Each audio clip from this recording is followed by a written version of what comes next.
Tonight, former President Trump lashing out the day after the historic verdict convicting him of 34 felonies. The Trump legal team vowing to appeal, questioning the fairness of the judge and jury. Mr. Trump claiming without evidence that the New York court acted in conjunction with the White House and the DOJ in a rigged trial. President Biden in his first comments calling the claims dangerous. But will it change the political landscape with the election rapidly approaching? Mr. Trump raking in campaign donations in the hours after the verdict. And what about voters as a nation makes sense of a historic moment? Our team coverage ahead. Also tonight, the new legal defeat for abortion in Texas. The state Supreme Court rejecting the latest challenge to one of the country's most restrictive abortion laws. President Biden urging Hamas to accept a new Israeli peace proposal, saying it's time for the war to end. Why there is new optimism tonight. Just in, the sentence for Michelle Troconis, convicted of helping her boyfriend plot to kill his estranged wife. OJ prices are at record highs. What's driving them up? This is NBC Nightly News with Lester Holt. Good evening and welcome. Donald Trump today unrepentant, defiant, and casting himself as the aggrieved one, as newspapers across the country proclaimed a New York jury's finding of guilt against the former president in his falsified documents trial. Today at Trump Tower, the very place the crimes at the heart of the case took place, Mr. Trump stood before gathered reporters and some supporters. In what appeared to be an unscripted monologue, he railed against the judge, called the trial unfair and rigged, and without evidence accused President Biden of being behind it. Complaints picked up by many of Mr. Trump's supporters tonight.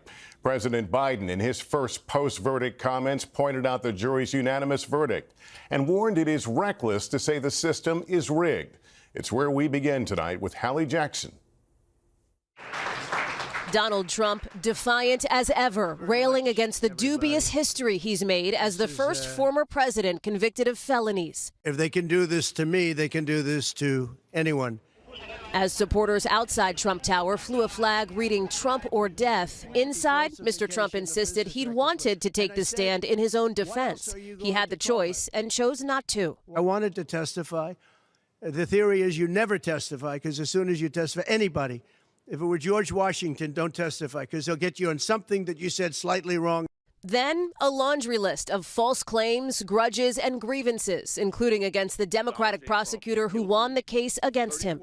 It's a very sad thing that's happening in our country, and it's a thing that I'm honored. In a way, I'm honored because somebody has to do it, and I might as well keep going and be the one.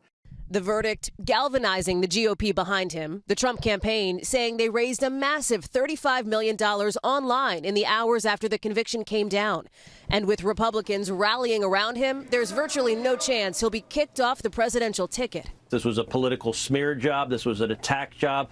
This is what you see in banana republics. I think Trump benefits from this. I think they elected a president last night. I do believe the Supreme Court should step in. Very few breaking ranks, not even Mike Pence, who's refused to endorse his former running mate, calling the conviction a disservice to the nation. Democrats disagree. The American principle that no one is above the law was reaffirmed. President Biden, who's kept his distance from Mr. Trump's legal problems, speaking today from the White House. It's reckless, it's dangerous, it's irresponsible for anyone to say this was rigged just because they don't like the verdict. The justice system should be respected, and we should never allow anyone to tear it down. One New York Democrat dancing in celebration on TikTok after the verdict. Others arguing the conviction shows the system worked. I felt some relief and vindication for the rule of law. The verdict, unprecedented. Its impact, unclear in a race already unpredictable. Do you think this conviction helps Trump in the election? Only about 3 in 10 voters in key battlegrounds say they've been following Mr. Trump's legal issues closely. I don't even know what he got convicted for. Some 10 to 20% of independents suggest they'd be less likely to vote for Mr. Trump if convicted, even as 2/3 of all voters say a guilty verdict wouldn't make a difference. A hypothetical before, but a reality now for voters in battleground states. My immediate response was finally accountability. I believe Mr. Trump has broken the law. I think it's been a witch hunt since the very beginning.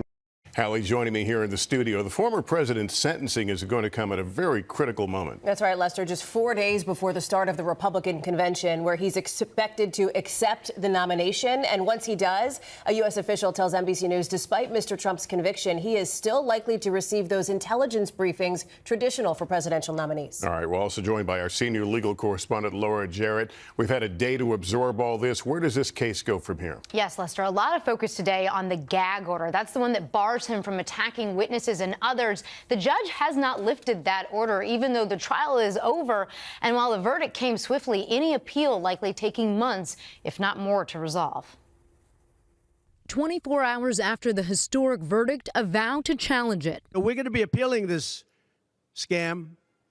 We're going to be appealing it on many different things. Former President Trump's attorney Todd Blanche telling NBC's Savannah Guthrie he's confident they'll win on appeal, arguing the case was doomed from the start, pointing to the jury pool in deep blue Manhattan. We didn't think we were going to get a fair shake in Manhattan, and we didn't. Blanche today also taking aim at Judge Juan Merchan for not recusing himself.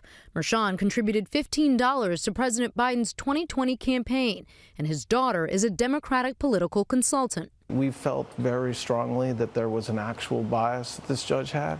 And even if not an actual bias, that there was certainly a perception of bias. A New York appeals court recently upheld Merchan's decision to stay on the case, perhaps the most fruitful possible grounds for appeal, legal, not political, including the fact prosecutors relied on a novel legal theory to escalate what would normally be a misdemeanor books and records charge to a felony. And the defense also zeroing in on the credibility of star prosecution witness Michael Cohen. I do not think Michael Cohen should ever be somebody who can be relied upon to convict somebody. But the jury reached their verdict after being instructed twice they could not convict on Cohen's word alone.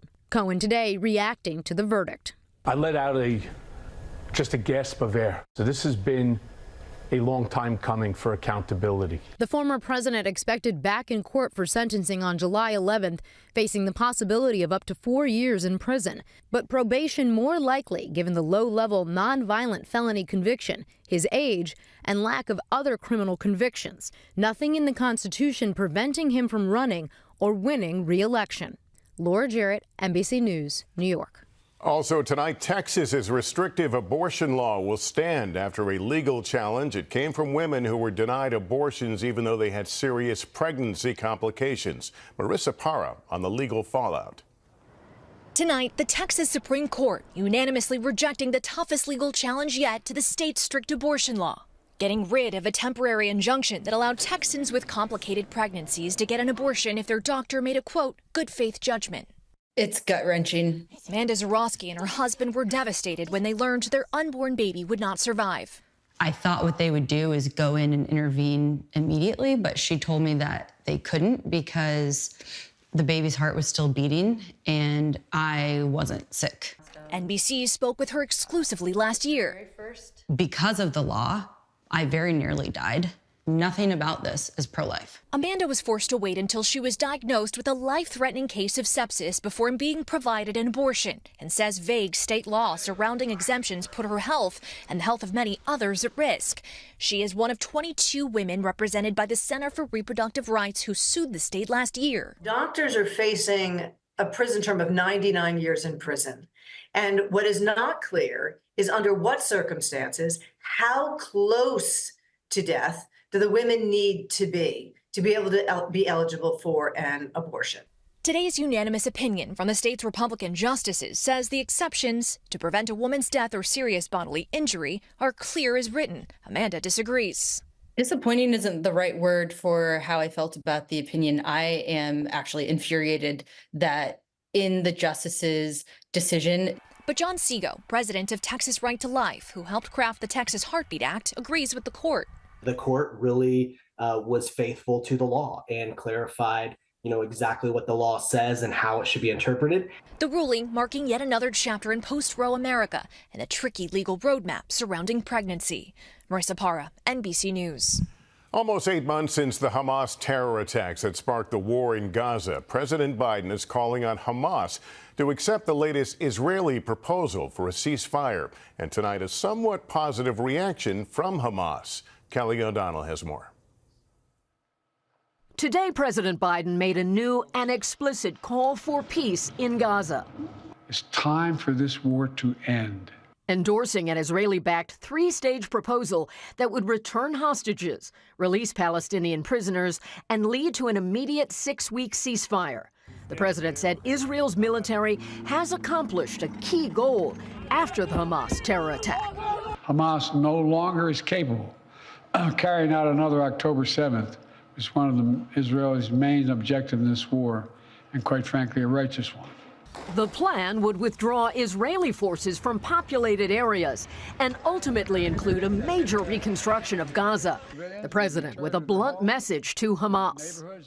Hamas says it wants a ceasefire. This deal is an opportunity to prove whether they really mean it. Hamas needs to take the deal. Late today, Israeli Prime Minister Benjamin Netanyahu said he authorized negotiations but will not stop until Hamas is completely defeated. Against a backdrop of intense political pressure, including for the president, with protests around the world, today Mr. Biden asked for help. Everyone who wants peace now must raise their voices and let the leaders know they should take this deal. In a statement, Hamas said it views positively President Biden's support for a permanent ceasefire.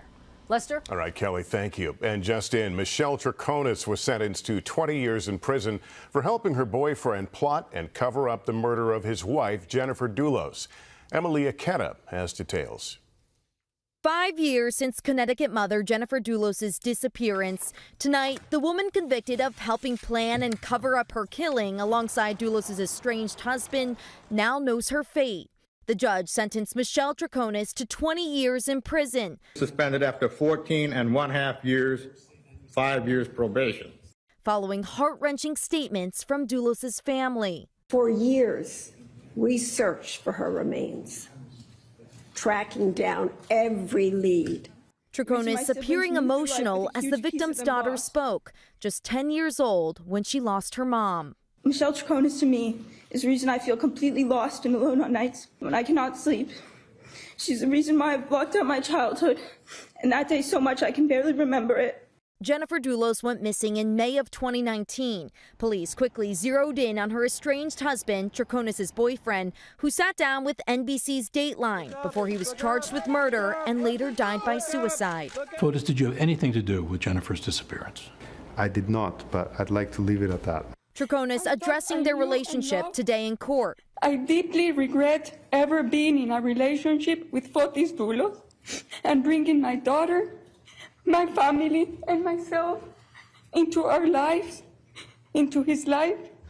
Still tonight, her attorney vowing to appeal in a case that's gripped the country. Emily Ikeda, NBC News. Police in Canton, Ohio released body camera video showing a police dog attacking a man during an arrest. And we should warn you, the video is disturbing. You can see the man already on the ground with his hands behind his back before the dog pounces and appears to bite him, with people screaming in the background. It's unclear why the dog was let loose on him. The officer handling the dog has been put on paid leave. In 60 seconds, remembering Michelle Obama's late mother. And later, finally, some relief for people with asthma who struggle with the soaring price of inhalers. The new price cap set to take effect this weekend. We're back with sad news from the Obama family. Michelle Obama's mother, Marion Robinson, passed away peacefully this morning at age 86. Robinson moved to the White House from Chicago to help take care of her granddaughters, Malia and Sasha, during the Obama administration. President Obama has credited her with keeping them grounded growing up in the White House. Also tonight, relief for millions of Americans who struggle with asthma and the chance for a dramatic price drop for inhalers this weekend. But as Ann Thompson reports, for many, more help is needed. Teresa? Yep. Teresa Brunson Brown can't remember when she didn't struggle with chronic asthma. I can't catch my breath. Inhalers deliver medicine to her inflamed lungs, but the yo-yoing prices from $4 to $150 a month, even with insurance, means this healthcare worker can't always afford it. How often have you gone without refilling your inhaler? I've went like months, and I just try to do the best I can or use my breathing machine. Rationing isn't an option for Kiowa Ricks. You ready? Her 6-year-old son, Lucas, needs his inhaler twice a day, no matter the cost. The last one he was on, they wanted $500 a month. When you started this, how much was his inhaler? When he first started, it was $10 a month. Easy, simple. Following government pressure, on June 1st, 2 of the 4 largest inhaler manufacturers will cap copay prices at $35 a month. A third will join by next year. Hi, Ms. Ricks, how are you? Dr. Alan Baptist says this will help the 30% of patients he sees in the Detroit area who can't afford the cornerstone of their care. I think this is a great step in the right direction, but it's in some ways just a Band-Aid on the bigger problem that we have, the outrageous cost of pharmaceutical and drug prices in the United States. High prices that he says play a role in the racial disparities in asthma care, with Black Americans 30% more likely to have asthma than white Americans. To take advantage of the new price cap, make sure your doctor is aware. Check to see if your inhaler is included, and if you can't get it for $35 at the pharmacy, go to the manufacturer's website for help. But for families like the Ricks, it is not enough. I wish I could go back to the price we were paying for it. $10? Yeah, I can't really control that. For medicine, that is priceless. Ann Thompson, NBC News, Detroit. We are back in a moment with why the cost of orange juice is soaring and why it might be here to stay. There is a growing problem in the groves that fill America's orange juice glasses, and it's leaving the beloved breakfast staple more expensive than ever. Here's Christine Romans. In Florida, fourth-generation citrus farmer Kyle Story is smack in the middle of an industry in crisis. We try to be optimistic. We're farmers. We're optimists by nature. But he's all too aware of the problem.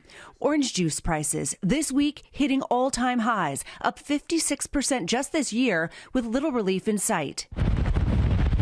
Production in Florida challenged by extreme weather events like Hurricane Ian in 2022. Harvests have been declining in recent years. We face a lot of challenges beyond our control, weather being the main one. Just here in recent months, we've had severe drought in most of the state. And the even bigger squeeze comes from further south in Brazil, the largest orange producer in the world, where volatile, warmer weather means this season's crop will be the smallest since 1989's and down 24% from last year. Is it an overstatement to say there's a crisis in orange juice production? Well, to put it bluntly, this problem is not going to go away in the short term. It's here to stay. During lean seasons, manufacturers rely on frozen stockpiles to meet demand. Now, industry experts say juice makers may need to adjust their blends with other fruits, as growers are hoping to get orange production levels back to normal. We're focused on deploying the proper therapies in the groves to make the trees as healthy as we can so that we can produce not only quantity, but we want to produce the quality that we know we have. And hopefully help make those prices at the supermarket a bit easier to swallow. Christine Romans, NBC News. And that's Nightly News for this Friday. Thank you for watching. I'm Lester Holt. Please take care of yourself and each other. Good night. Thanks for watching. Stay updated about breaking news and top stories on the NBC News app or follow us on social media.